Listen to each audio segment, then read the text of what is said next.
Well, hey, discipling leader, welcome back to the resource page. I want to talk to you just a few moments about how to use your D3 Guidebook. All right, I think this is an important piece.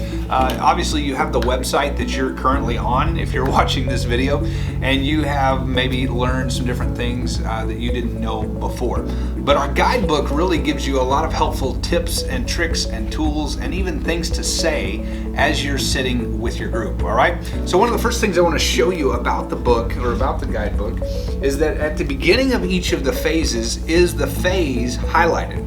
But in addition to that is the information that we want to accomplish in that particular part of the pathway, right? So phase one, we want to share our stories. We want to get to know the people in our group. We want to build relational equity. And each of the tools that follow on these next pages have to do with just that, right? That we are building our story with each other and getting to know each other as we walk through that particular thing. But you'll notice there's blue boxes. These blue boxes have questions that you as the leader just simply need to ask. And from there, those will just guide your group. I know that sounds super simple and really elementary, but it is really that simple. If you're stuck at a place of you don't know what to do next or what to ask, go to the blue boxes and you'll find some great ask questions for you in the context of your group, all right? As you go on through there, you're going to see in phase one, there's the tools that we use in abiding, all right? So the 7 arrows, the Eat the Word, and the Read Scripture app are all great tools for you to use as you move towards that benchmark of abiding. Now, you're confused maybe, what is abiding? Well, guess what? There's a page for just that as well. You can walk through the steps of what abiding is and what to do with your group if they're stuck on abiding. A couple steps that you can take as a leader. Also note that all through the guidebook, there are places for you to keep notes and ideas of what's gone well and what's not gone so well in the order that you're walking through your group for future groups that you lead in addition to the one you're leading now. Now, as you move into phase two, you're going to find each of the tools, right? So phase two is transformation. From transformation, we reach and we tap into the majority of our tools. In fact, 9 of our 11 tools are in the phase of transformation. But as you're walking through that, you'll notice that there is a tool that is completely filled out and finished, right? And then the things that you need to say and the things you need to walk your group through. But you'll also notice that there's an unfinished tool. The unfinished tool is there for you to write any other notes that you have, maybe in 3 or 4 other random notebooks. Maybe you've led multiple discipling groups.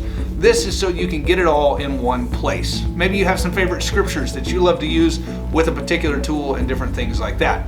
But also, this is there so you know how to properly draw it and how to properly show the people around you. Again, one common language, one common method. These are the methods that we desire to use. These are the shapes that we're going to use as we walk through this. All right, as you move into phase 3, you're going to find some information there on not only the benchmark, the out, but also your competency. How do I walk through my group's competency? How do I reteach those tools as we walk through those in the next weeks ahead? And then from there, phase 4 talks about all you need to know about setting up your deployment party. And again, on the website here, you can find all those things and that information as well. Now, a couple extra tools that I just wanted to show you as you kind of walk through the guidebook is a glossary of terms.